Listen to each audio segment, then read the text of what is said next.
I believe if I asked every single one of you, would you like to be happy? You would all say yes. I think it's the universal desire of every human is to be happy. And what does that even mean? And what does that even look like? Is that bubble baths? Is that massages? Is that compliments? Is that having a relationship? Is that having money? What does happiness really mean? And how do I get it? It's almost like we strive for this elusive idea of happiness outside of ourselves. And we hear about trying to be happy within ourselves, but how do we really do that? This year was a really big year for me. Welcome to the Danette May Show, where you'll receive profound breakthroughs, courage to break old patterns, and live into your soul's purpose. Each week, I will bring you epic guests and live coaching to remind you of your power. You have the ability to achieve extraordinary things, and the time to start is now. As you guys know, book release, event release, there was a lot of new big things that were releasing in my business, a lot of things that come up in my personal life, because to me, my personal and my business life are very much married together.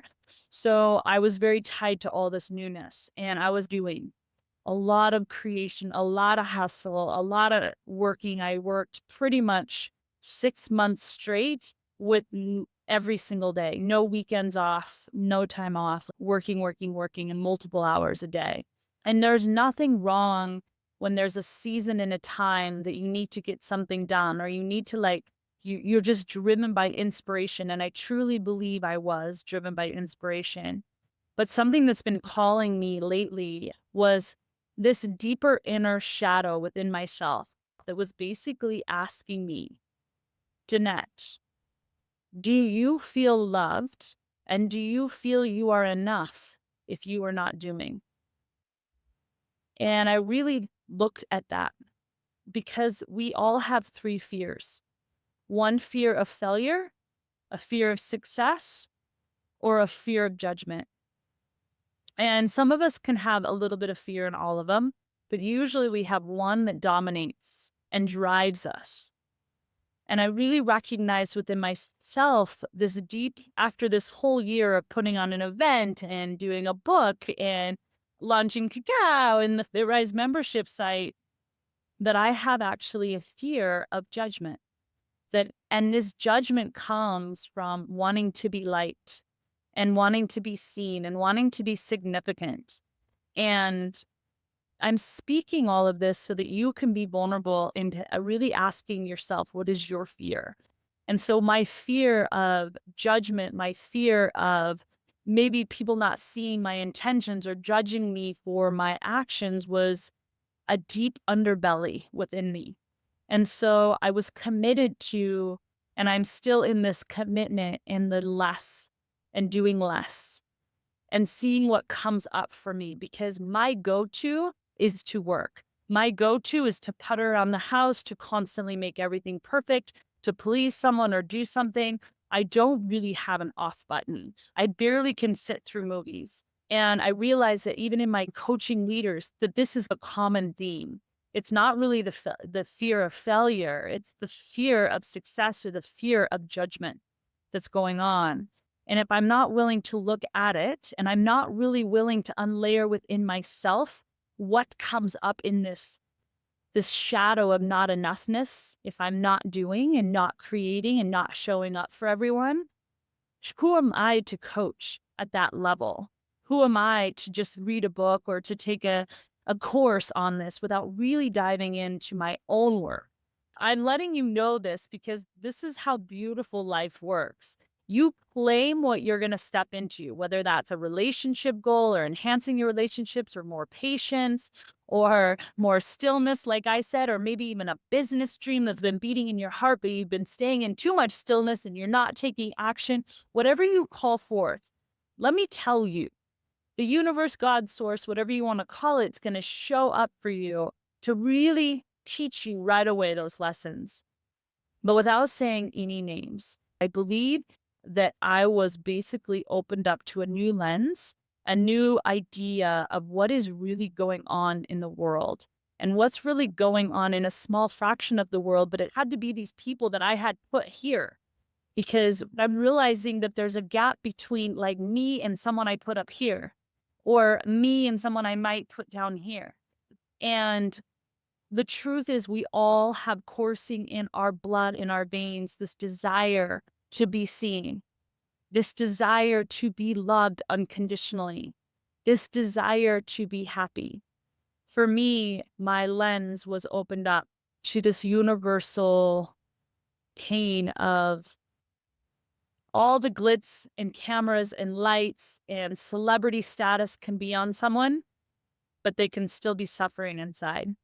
They can still wonder who their friends are, who really has their back if they are doing nothing, if they're not the big celebrity or the big musician or the next politician or president, who really has their back if they're not in the doing, and most likely feeling the same way you feel. Am I enough if I'm not doing? How do I really get into my happiness without looking at for anything external? Not the new relationship, not the new car, the new job, the new vacation, the new shoes, the new outfit, the new friend, the new home, the new furniture, the new pots and pans. Because all those things bring us like this joy, like quick joy, and then it's fleeting. And we can feel this high, but then it's fleeting. And I have to ask, if you feel this high, then it lives inside of you. And how do you just have that high without all the external reinforcement? Because I'm here to tell you that what on the outside with these celebrities and what you think they have, or that they've arrived or that they've made it, they have the exact same struggles as you.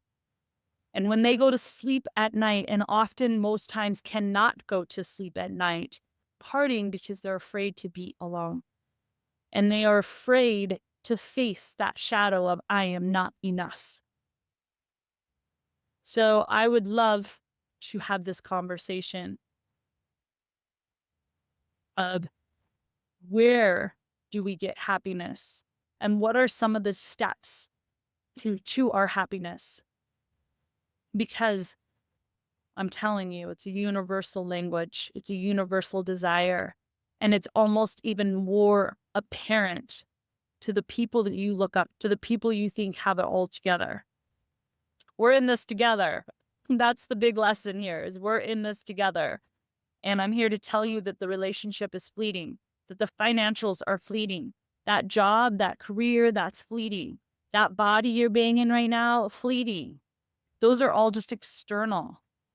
And my wish for myself, my wish for all my friends, for you guys, for everyone that I come in contact with is to truly feel in their core the essence of happiness just in their being. Because that is where the riches are found. That's where the peace lies. So that is what we're going to discuss today. And I took some teachings from Michael Singer. I don't know how many of you have read his book, The Untethered Soul or The Surrender Experiment. But Michael Singer is an amazing coach, very profound in his teachings of the book, The Untethered Soul and Surrender Experiment. I had read The Surrender Experiment a few years ago, and it completely impacted me and helped me navigate life and business and really looking at, I've actually read it a couple times because I have to be reminded to get back into my stillness all the time because my go-to is to just keep doing, to keep creating.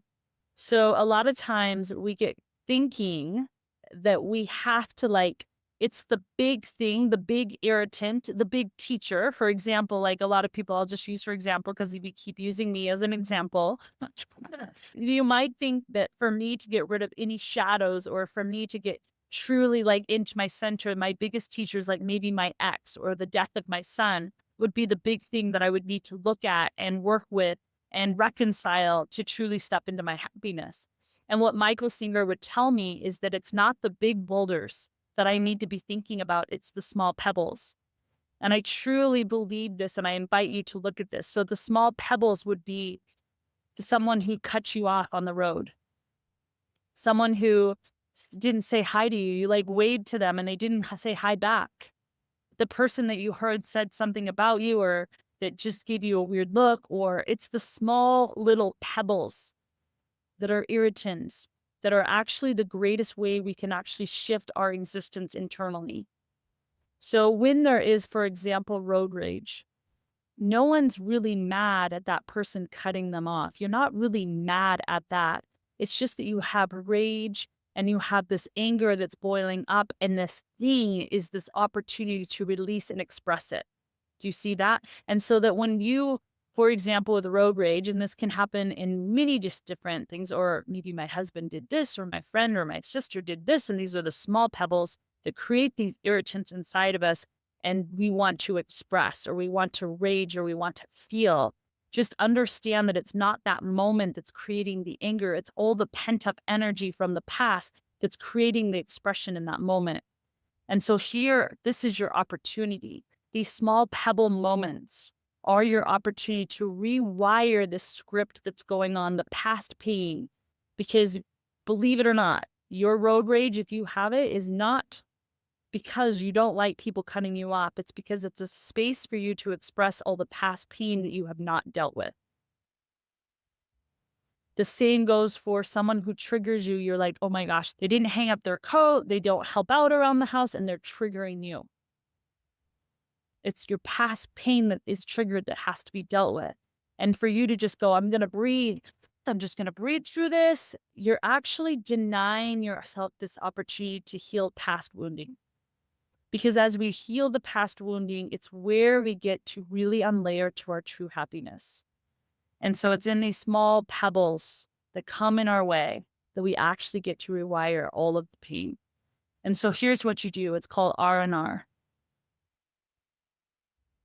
Rest and relax. R&R is reflecting and relaxing. You see the irritant come up and you say to yourself, and it's just in your brain, relax, relax. I also would take it one step further. Michael Singer didn't say this, but something that's really helped me is saying, I am safe. When I start to feel the anxiety and the not doing, or I start to feel the irritants and just anything, because I recognize it's my past pain, I say I'm safe. I'm safe and relax. So what would happen? Say, let's use insufficient service or inefficient service. Inefficiencies are pretty much my irritant, full on disclosure. Inefficiency in business, inefficiency anywhere, like at the bake line, at the grocery store. I'm like, why isn't there a system that's better than this? Like this whole idea of inefficiency. So say there's this inefficiency and I'm standing in line and I'm like, oh my gosh, they could totally do this better. I could get through the line a lot quicker if they would just do this. What I get to do is say, you are safe. Breathe in and relax. Say it over. And what happens is I do that and I just get back into my center. I'm not only protecting myself from that moment of just unnecessary stress and agitation and unhappiness, but I'm also healing past moments, past pain. And so just the first thing you need to just recognize right now is to look for the pebbles. And when you look at these pebbles, to just know that these are your opportunity to say, relax, I am safe.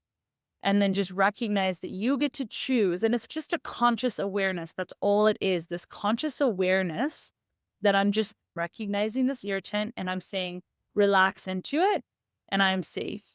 And as you do that, you not only save yourself from unnecessary stress in that moment, but anything in the past as well. The second thing, we hear a lot about meditation. And what's the right way to meditate? What's the wrong way to meditate? I hear a lot of people talk about, I can't quiet my brain. Is something wrong with me? If your brain has never meant to really quiet, it's just like a chattering monkey. It's always going. And if you're striving for that chatter to stop, you're never going to succeed. So I want to get you off the hook right now. But why meditation is so powerful to your happiness, you guys. And for those of you who need even more of an incentive, meditation will help you look younger. It's the best beauty agent serum cream money can buy. And you don't even have to pay for it. You just need to spend some time. And I don't want you to get caught up in that it has to look a certain way or it needs to be an hour or I have to totally be a ninja at it and shut off my thoughts or I failed. It's not like that. This is the big challenge for me is I have not done 15 minutes in the morning and 15 minutes at night. I've only done usually once a day. And now my work is to try to do this twice a day, just like it would be getting ready or doing a workout or meal prepping, is I'm going to focus on 10 minutes. I'm going to start with 10, give myself some grace and work up to 15, 10 minutes in the morning, 10 minutes at night. It actually stills you. It stills you back into your remembrance. It stills you back into your essence, into your core.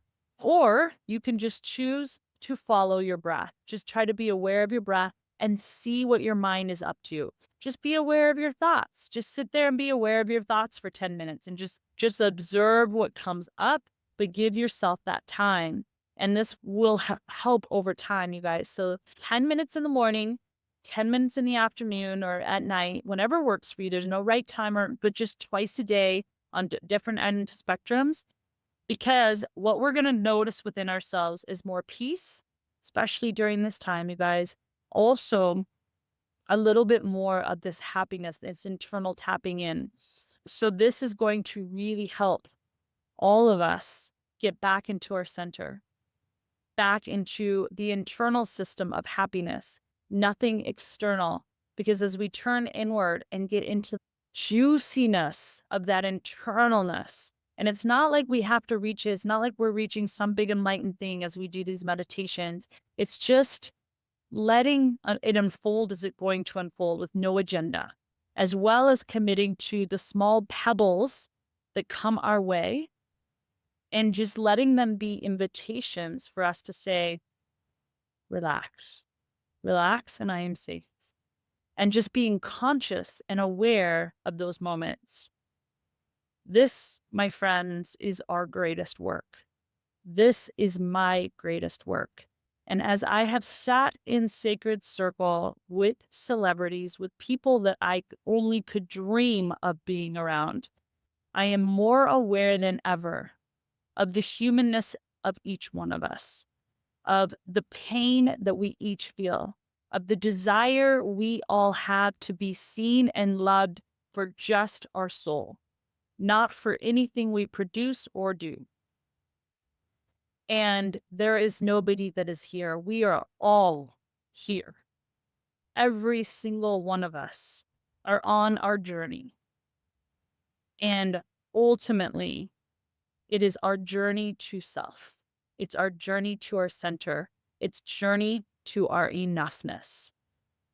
And I can't think of any greater work that we could be doing right now than getting back into our center.